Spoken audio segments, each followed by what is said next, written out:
Hey everybody, welcome back to the Beyond Sunday podcast. This is Evan, and let me introduce you to the table that we have around us today. Right next to me is Mr. Paxton Redd. Hey, what's up everyone? Right next to me on the other side is Mr. Michael Shearon. Good morning, America. And straight across from me is the one and the only Joshua Hensley. Hey everybody. You know, Michael, I think we need to think about our audience. What if we have people listening internationally? I mean, I know this podcast has grown so much, and we have so many listeners. All right, I got it. How many countries could you name? Good morning, Earth. And after there, we're going galaxy. That's Once right. Elon Musk gets us to Mars. What galaxy is this? The Milky Way? It is. Good morning, Milky Way. We'll just go with I that. kind of like that. We ought to be covered for my lifetime to Yeah, I kind of like that. greet the plan. Milky Way. I think Surely. everybody in the Milky Way is hearing this. Bro, if they are, we don't know it. And if they are, I don't want to know it. You know what I'm saying? They're like marking you down like, they know we're out here. He's out here. Get him. He's the bald guy. Get him. Yeah. Thanks, Evan. Hey, let me say something before we get too far into it today, but I don't know if you can tell as an audience, but there's a lot of changes in this room that we're in right now. Josh, tell them what you added to here. Well, my goal, and Tate and I have been working on this room. I mean, honestly, it's been Tate that's been working on this room for, Real hard. probably a year and a half, almost 2 years now. This room didn't exist when he started. No. And some of you may not know where we are, but we are in a studio. Newark has a studio. And in that studio is where we record videos, and we have a room where we also have podcast stuff. And I got this bright idea. I mean, it was years ago. Like, what if we did a podcast that we connected with people during the week? Well, this was before Tate's time. Well, Tate comes along, and I had ordered all the podcast stuff and had it in a box. And one of Tate's like ongoing projects when he was resident, I was like, Tate, you're going to get this podcast room set up. And so he did. He worked on it. And I said, we got all these little pieces that we've collected over the years. And we've made some changes this last week. We have sound treatment on the walls. Before, it was just laying on the ground. But we actually put it up. It was a nice bonding moment for Tate and I. We taught him how to work a drill. I would like to make an apology to my dad. He has taught me how to use a drill before. I am just not very good at it, so it seemed as if I had never used a drill and that Josh had to teach me. But Dad has taught me before. Thanks, Dad. Love you. They look level, too, which is great. I'm assuming you helped with that. We didn't even have a level. It doesn't Can look you believe level. that? Doesn't look level. Oh, it looks good. We also added some mood lighting. Before we had those fluorescent lights up above. Humming. We're trying to cut down on some frequencies, trying to make this thing sound really nice for you guys.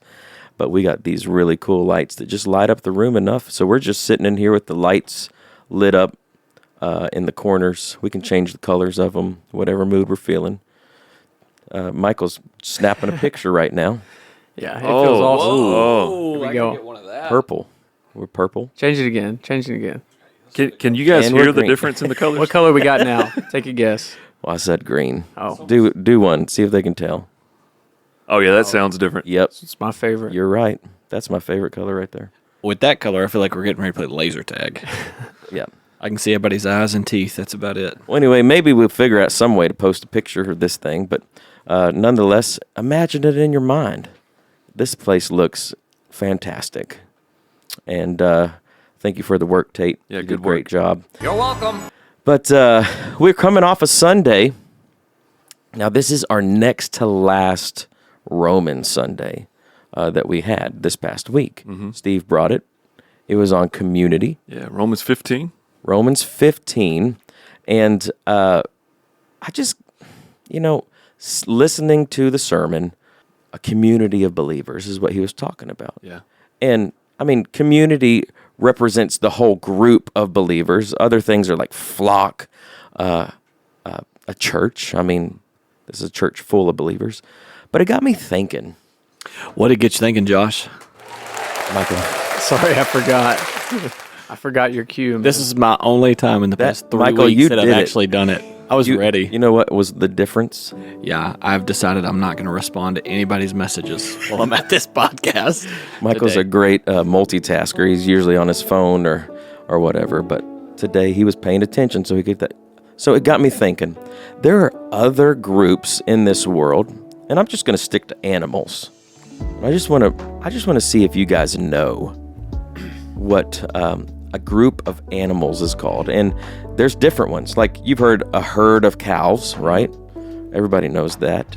A flock of seagulls. Pack of wolves. A pack of wolves. There's some other names. Now, I could give you the name of the animal, but what I'm going to do, I'm just going to give you the name of the group first, okay? So what I want you to tell me, and you can tell me if you know for sure. If you're taking a guess, that's fine too. But I want you to tell me which animal is associated with this group, all right? So I'm going to give you an easy one to start off with because I think we've actually talked about it on the podcast before. But if this is a group, a murder. Oh, I know this one. I do too. I've heard this before, but It's Edgar Allan Poe's favorite animal. Caw-caw. what is it? Do that again. Caw-caw. Oh, it's a crow. Yeah. Hey, good job, look at Evan. Evan. Michael, you good at those. I got animal speak down. Maybe we should, maybe a part of this segment should be you make the sound of the Of animal. all the animals? If I think I know it, that's what I'm going to do. Okay, we on Okay. out. Now, I'm amazed because I asked chat this, Okay. and I'm amazed at some of these like group names because in the group name, it kind of gives it away. Yeah. Okay. So see if you can get this one. It's almost like a riddle. A flamboyance. I know this one too. Flamingos. Flamingos. Oh, wow. Michael, you didn't. He probably would have got it. I if you- couldn't make a sound of broken kneecaps. That's what I think about every time I see flamingos. Like their knees bend back the wrong way, so Well, it'd be a crunching can sound. you imagine carrying that much? I mean, I understand them carrying that much weight on top, little spindly legs. Moving on. How about this one? A parliament. It's like a riddle. Oh my gosh. It's like senators. So I've got a guess. Anybody else have a guess? I got to guess. I'm just going to go out with Yeah, I'll seahorses. guess. Seagulls? Seahorses. Seahorses. I guess I that think was that means wrong, right? the lights just turned red when Michael said seahorses. Okay. A parliament. I'm gonna guess. Oh, I think I know it. I'm gonna guess snails. Give me one more guess before Paxton gives his. Okay. Because I want to know if is it penguins? Nope. That would be good though. So I think I'm wrong. Is it buzzards? Nope. Buzzards is common. Hold on. Is it a bird? Yeah. They're very smart. Oh, they're smart. Owls? Parrot. Owls. Oh, Parliament It's of a Owls. parliament of owls. Yeah. All right, here's an easier one for you, Evan. You act like they didn't miss it too. A prickle. A prickle. A prickle. A prickle. Dude, you gotta give me a hint, man. Bro, I think I got it. I mean, I think I was got it. walking through the woods We got and had to jump back because a prickle of came running out of the woods. Come on. So wait, say that again. Oh goodness. What's prickle? They came running out. Oh, a porcupine. Yeah. Yeah, that's what I was Hey. going with. Yeah. That's what green. Yeah. Porcupine is I don't think that's real, a dude. prickle of porcupine. Hey, it's a chat said it. All right. Here's a good one. A smack.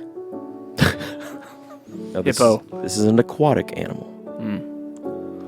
A smack. Smack. Manatees. Dolphins. Okay. Beaver. Nope. That was good, Pax. I like that. Jellyfishes. Ooh. A smack of jellyfish. Bro, don't nobody like no jellyfish. Well, And I don't think they would smack them either. I don't think so either. All right. Maybe This is a good one. Scurry. This is a good one. A crash. Oh, I know this one too. Context clues here. I mean, it's like a riddle. A crash. Really big animal. A hippopotamus. Probably his brother. You're close. Rhino. There you go. Oh, good one. Crash of rhinos. Got one right, dude. So I read a book one time that talked about a crash of rhinos because they can only see 30 feet in front of them clearly, Really? but they can run like 35 to 40 miles per hour. Wow. So that's why they call them a crash, because Just they can running into stuff. like they can see, or they can run faster than they can see, basically. Oh, man. I think they're like the closest animal right now to a dinosaur that's not like a bird or a reptile. Okay. Just Michael's brain. Sorry. Next. Yeah. All right. Here's another one. A bloat. Now, some people have mentioned this one already. A bloat. Oh, is this the manatees? This is probably a manatee with legs. A hippopotamus. That's a Oh, okay. hippopotamus. Is that right in my assumption? Would you Yeah, you- Yeah. that you sounds say pretty like solid. a manatee is a hippo that lost his legs? They're dangerous, man. Yeah, they get big mouths. Crush a watermelon. I've seen that before. Yeah, I have to. All right. Here's a good one. A tower. Easy. Giraffe. A giraffe. Nice. There we go. Evan. Clutch. Got it. No question. All right. I got two more. All right. A business. Oh, we have talked about this. Yeah. I don't remember it. They stink. Oh, Yeah. Okay, I got it. Okay. skunk. Nope. What? What? Just kidding. Some people have them as pets. A turtle? They stink. A dog? A business? A business. A business. It's a ferret, y'all. Oh. The ferrets stink. Business, a ferret. Yeah. You think ferrets sting? Worse than Stink. other animals? Yeah. Have you ever seen a ferret? I wouldn't Smell just the like ferret. associate stink with a ferret when I think of all the animals. Well, I've had some friends that had ferrets and they stank. All right. Here's the last if someone one. had a ferret, I would assume that they stunk. Oh, golly. Here's the last one. A body. That's believers. That's Christians. You got it right. I was Us, trying to man. trick Trying you. to trick us. That's the Well, man. I mean, that kind of gets us into our message. So that's I'm wrapping it back around here. Good tie-in. Starting about the body of believers. All right. Now we could probably start another game of like which church staff is most like a flamingo or those kind of things, like I talked about. But in the body, people function differently. Steve talked about it on Sunday. And we have to balance relationships. And so Steve talked about 3 different Christian community aspects or pieces to it. And there were 3 C's. Number 1 was covenantal. Number 2 was communal. And number 3 was continuous. Those are characteristics. Characteristics. 3 C's. 3 characteristic C's for Christian community. He killed the alliteration Sunday. He did. Yeah. I'm glad he can say C's. Yeah. But when we talked about that, I mean, a lot of what he talked about, I think that we all can some way agree with, or because we've had experience with it. You know, we understand relationships because that's what we deal with on a daily basis. But when we look at covenantal, one of the things that really I appreciated about what he brought out of it, and that was the one where it talked about how the covenant agreement was not a contractual one. Mm-hmm. So it's not a like you do this and then I will do this. Right. It was a relationship that we have with Christ. And that really stuck out to me because a lot of times I feel like we as Christians have this understanding that if I don't do my side of it, that Christ won't do his side of it. But that's where God's grace just comes through in a crazy way for me. I understand it, a little less than, I give grace because I don't give grace the same way Jesus does. I know he commands us to. I know that's what we need to do, but I get offended easily. I may not show it, but I don't want to be crossed multiple times. by the same offense, and so I guard myself against it. But I couldn't imagine if Christ did that to us. Right. Yeah. It's incredible to think about, like you said, Josh, the comparison of the grace we show versus the grace we receive. And Christians should be the greatest example of that, right? Because we are the people who have received and understand the grace that's been given to us. But yet, many times, like you said, we fall so short. I had a preacher tell me one time that contract is, and Josh, you've already used some of this language, but contract is if you, then I, right? That's all the language that's in it. But covenant is no matter what, I will fill in the blank, right? And I feel like, the greatest example that we have of that is God with us, but there are covenants that we even get to take part in, Right. as humans. I mean, the covenant of marriage, for better or for worse, for richer or for poor. That is another way of saying, no matter what, I will, and you fill in the blank. Yeah. So, There's still a lot of imagery within a wedding ceremony that's symbolic of those things that I think a lot of times we've lost that. Yeah. Just kind of passed over it. Even at a reception, right? The whole feeding each other cake, like symbolically, that originated with when you can't feed yourself, I'm going to feed you. That's where that originated, and we've somehow lost that. I'm not giving you a hard time if you smash cake into your wife's face, but symbolically, that was supposed to be, hey, when you can't feed yourself, I'll feed you. And we turned it into, when you can't feed yourself, I'm going to smear it on your face. yeah. Yeah. Well, we'd missed the boat on that one for me and Lena. So tonight, I'm going to make that up to Lena. You're going to feed each other. I'm going to let cake. her know. We got some cupcakes at the house right now, and I'm going to make it right, Pax. I'll make it right. Well, That's cool, though. I didn't Yeah, know that. yeah. That's so cool. And there's a lot of those little different aspects that are part of a wedding ceremony that are indicating that covenant relationship that you're talking about. Because even Scripture tells us that the greatest picture of Christ's love for the church is in a marriage. I love it. Well, the second one, and we talked about it, communal. So I feel like most Christians would think that their solo faith journey is kind of all that God has for them. And so we measure kind of how deep our relationship is with God by how much we do on our own. But God calls us to community. He calls us to be a part of a church body.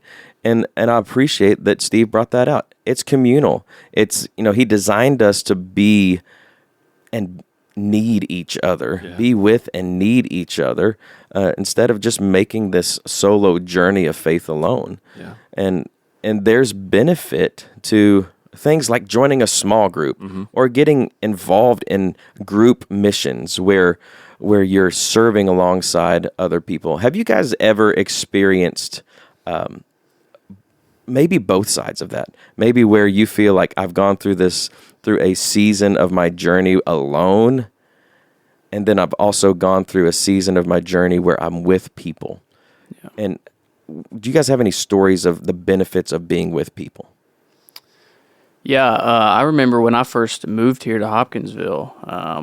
When I first moved here, it was in January of 22, and I was living with Michael and Lena.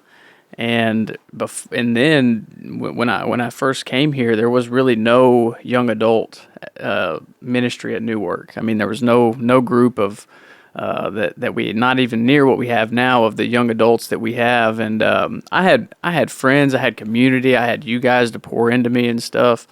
But I didn't have like a close friendship with people my age. And I remember praying for that for a long time. And it was a struggle. It wasn't that I was just fully isolated or alone or by myself, but it was a struggle to have that Christian community that God desired for me. And I knew that He desired something more for me, and then I just kept praying about it. And eventually, Justin ended up coming and doing the residency. Around that time, Ariel came and did the residency as well. And then all of a sudden, we just had this large group of young adults that were here at Newark that I could have community with, and it changed everything for me. If it were the same, and there was no one my age here, I don't know if I would still be here to this day. It changed everything for me. Well, I mean, even as we think of Friend Day, Yeah. you know, and April said in her closing on Sunday, like, I was invited to Friend Day. Yeah.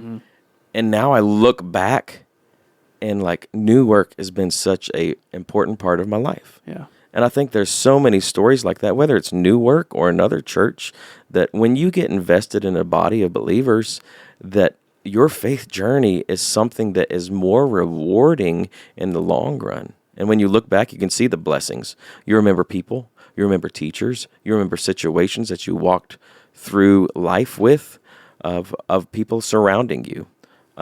And so I think it's super important that we really strive to be involved as much as we can. I'm going to talk about this on Sunday just a little bit, and I'm not meant to jump the gun, but we are in an epidemic of loneliness in our world right now today. And I read some research last week that startled me, and it said the effects of loneliness on the human body is the equivalent of smoking 15 cigarettes a day from like a health aspect. So some of y'all didn't even know, but y'all smoking a pack a day. Being lonely out there, man. And it's real. Yeah, it is real. And we were talking about it a while back, Michael, me and you. We went on our Austin, Texas mission trip. And one of the things that we saw was this homeless community. And what this ministry does, called Mobile Loaves and Fishes, is they have this literally a giant community of tiny homes for these homeless people, and they bring them in. 500 homes. Yeah, 500 in this little area, and it was just awesome to see. They have their own individual home, so they have their privacy, but they're within a community. They go outside to the garden. They have a community center. They have communal bathrooms, all this stuff, and it's all together. And all the people there, for the most part, were very happy. Yeah. And if you think about like before the last 100 years, that's how people lived all the time. They lived in villages or in tiny areas where they were all together. They all did things together. They worked together. They weren't isolated away like we all are so much, Of course, we come to work and we have families and stuff, but we have the opportunity to isolate away if we want to. And it's not always been that way. And you can see the effects on it in so many ways across this generation. Steve brought it out that, in the creation account, God creates all these things, and he talks about how wonderful they are, that they were good. And the only thing that wasn't good was man being alone. Mm-hmm. Yeah. Mm-hmm. And so from the get-go, we can see that God created us for community. Yeah. The other thing about a lack of community, if you are living in a lack of community, here's what always happens. Your weaknesses are magnified. The things that you stink at, I am not able to do this.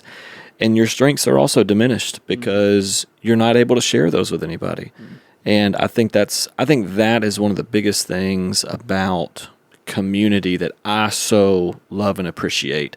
And honestly, I can say this in confidence with New Work. There is nothing that I'm going to encounter that the solution, probably for whatever I'm going to encounter, whether it's something's wrong with my home, something's wrong with my kid, something's wrong with my car, I'm not a phone call away from somebody at New Work in that community that is an expert that knows this is exactly what you need to do. That have been there. I mean, even life circumstances have been there, done that. I think about raising kids. There are people that I have in my life at New Work Fellowship. What do I do? I'll call up, or they'll encourage me, like, keep going. Yeah. Keep going. Stay firm on this, because this will end well. Not only do they know what to do, but they'll step in and do it, which is even better. And that's the kind of community that we have, and it's amazing. Well, Jesus talks about it, right? The New Testament talks about it. When the whole body is working together in the parts that it needs to be, it's built up in love. And I love that imagery of the church, of community, that we all have a different function. And when all those functions are working together, the product is going to be great. So, shameless plug for community. Get involved in community. Well, the last C, character C, was continuous. And so this idea of our Christian lives being built up in community for the long haul. The idea of constantly showing up and working through our differences, working when we get offended, or stepping alongside of those that need something. What are some rhythms or like traditions that help community last longer, in your guys' opinions? Forgiveness.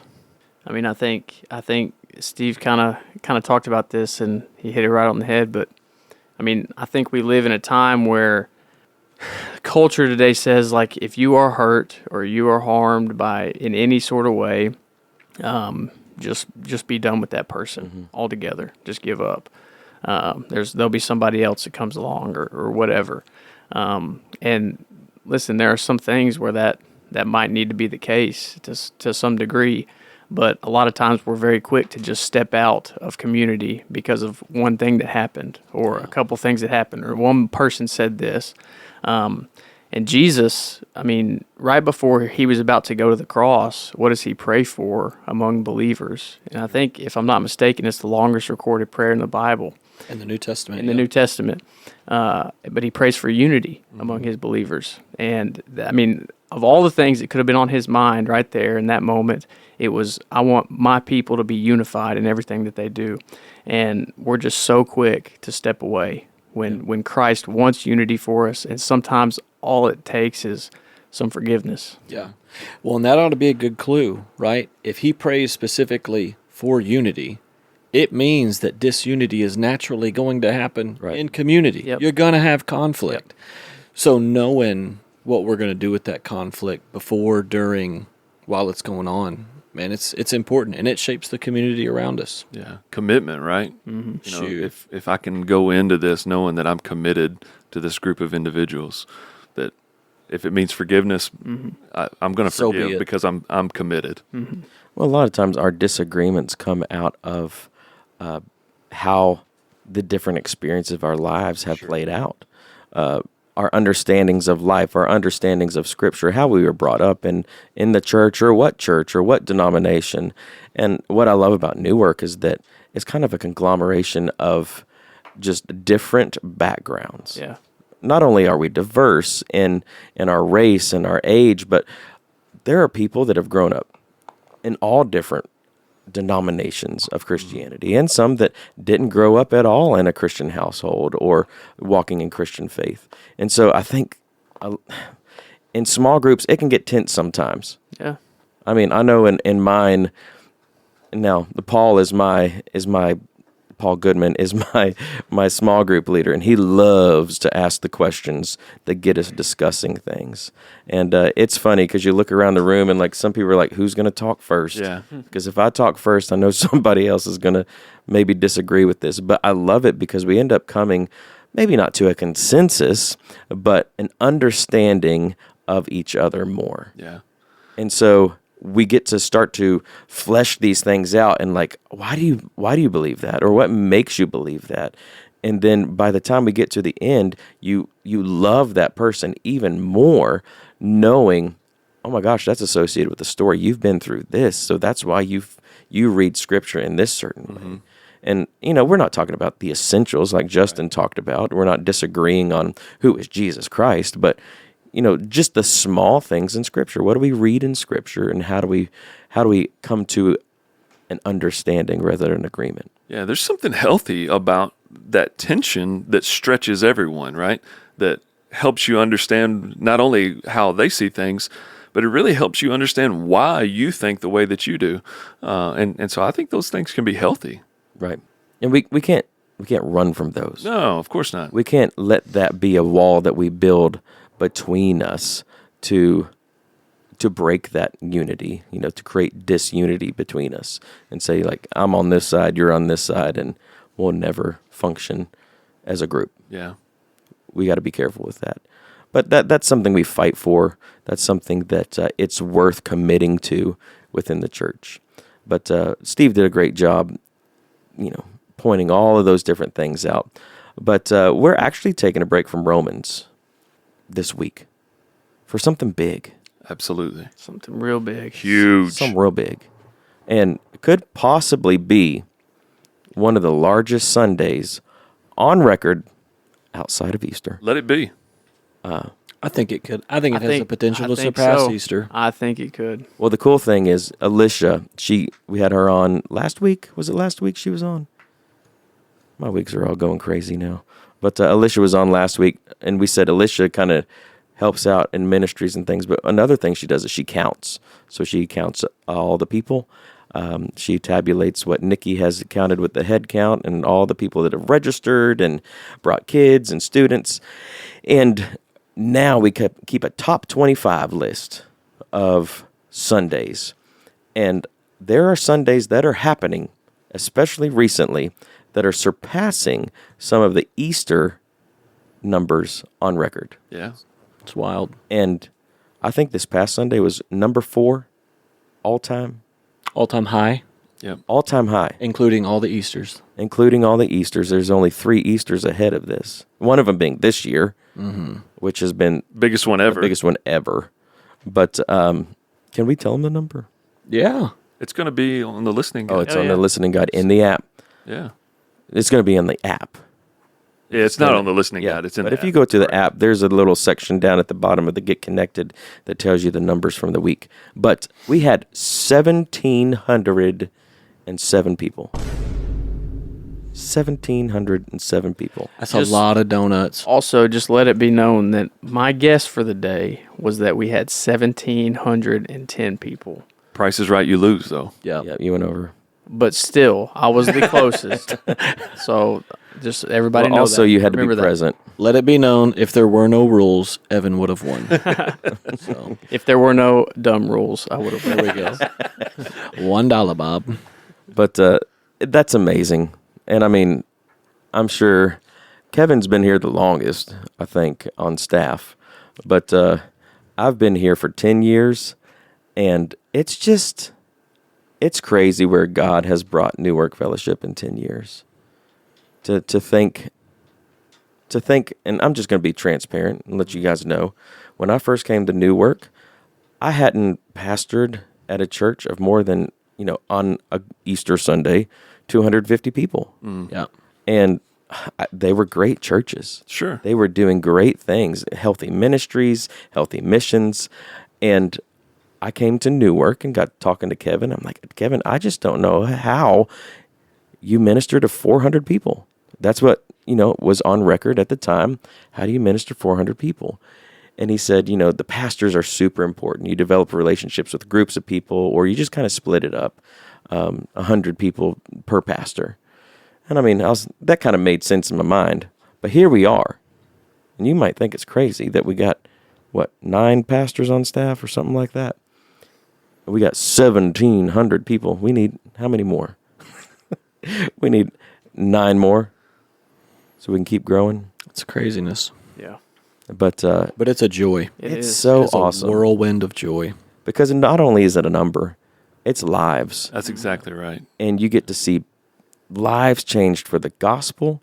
You get to see families become healthy again. You get to see, parents taking their kids on mission trips. I never thought about that. Yeah. But that is such a cool thing.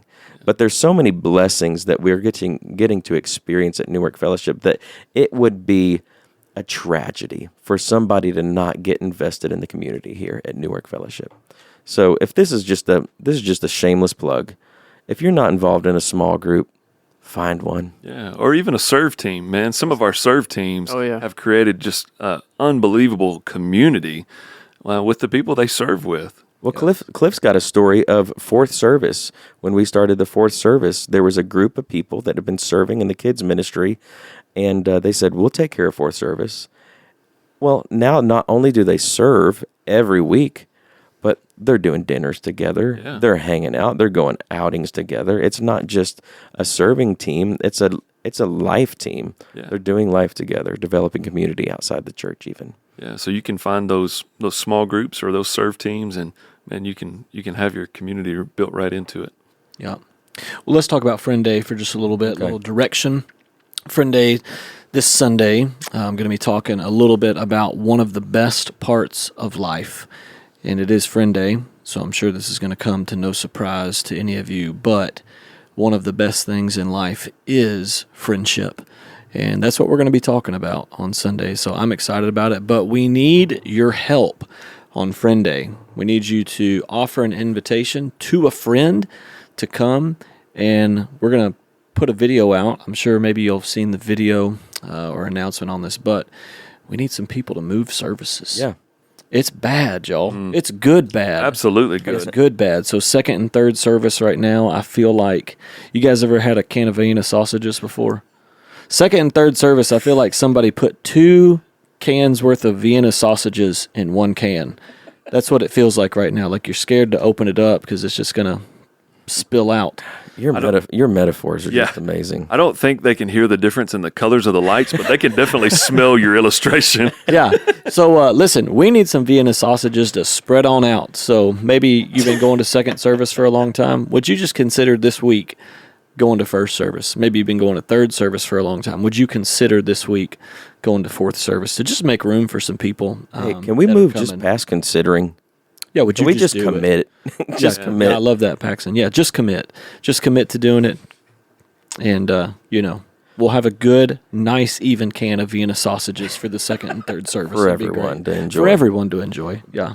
Kevin has this saying, company's coming. Yeah. And he said it, for as long as I can remember. Every time we talk about Friend Day, company's coming. And it gets me thinking back to my childhood. If we ever had a bunch of people coming to the house, my dad would be like, go move your car over on the other side of the garage so people can park in the driveway. Yeah. Hey, don't sit down. Like, I got this table over here. If it gets full, you're going to sit over there with, it was the kids' You're table. not sleeping in your room tonight. Right. You're on the pallet. Mm-hmm. You're in the pallet with your brothers, in that closet over there. You guys are all Vienna sausaged in there. Yeah, a little Harry Potter moment, right? Living in the Under the stairs. Under the stairs closet. I don't watch Harry Potter. Sorry. That's another podcast. It's a great story about friendship, man. So. But company's coming. There's just different things that we can do in order to make that, Sunday coming to be something that's inviting and welcoming and gives space to everyone. If there's a piece of grass that you can park on that. If you got a big old truck, we have some parking volunteers that are going to be directing you to certain places. Staff is going to be parking at different places across the campus. But let's make some room for the people coming to visit, your friends, but let them experience the life change that you've had at Newark Fellowship in an awesome way. But we're all going to have fun. Yeah, and that's just the morning. That's just the morning. Of Friend Day. There's no naps on Sunday. No, the evening of Friend Day, we're having Lakeside Baptism at Linton Beach, starting at 6 o'clock. Yep. Right, Josh? But I think people want to get there a little bit earlier. Yeah. There's something going on that we've done for now 2 years. Yeah, it's pretty popular too. What is it? Resonade. The residents of Newark have some signature lemonade flavors. They've even wrote a song. They got a rap. They've got a little rap about it. I'm not going to even attempt it because it was that bad. But the lemonade is fantastic. Yeah. So come on out a little early. Get you some lemonade just for a donation. You don't even have to do that. Lemonade's free, but if you love a resident, you might just your chance to support them. Yeah. This is an awesome opportunity for you to show your love for them. But baptisms will start at 6. It's going to be a great night. We like to time it around the sunset because there's nothing more beautiful than that. But I think right now we got 18 scheduled, and if you're still interested, it's not too late. It's not too late to sign up on the app. That's the best way to do it. So that we can get in contact with you before we look at getting you baptized. But anyway, that's a big weekend coming up, and we're excited for that and seeing what God is going to do through it all. But hopefully we'll have some good reports here next week, and we'll have a number if you guys want to hold on to your seats next Sunday. After Sunday, we'll provide you with a number, and hopefully it's going to be one of the top numbers at Newark Fellowship. But so glad that you joined us today here on the Beyond Sunday podcast. Hopefully you're making this a habit, connecting your Sunday to Sunday. We enjoy doing it. Hopefully you're enjoying hearing it. And if you are, make sure that you like, subscribe, and even share it. And as always, down at the bottom of the podcast summary, there is a link. If you got a question, if you got a story, if you got something that popped in your head while we were speaking, why don't you share that with us, and we might even talk about it right here on the podcast. But nonetheless, it's good talking to y'all. We'll see you next week. See ya. Bye, y'all.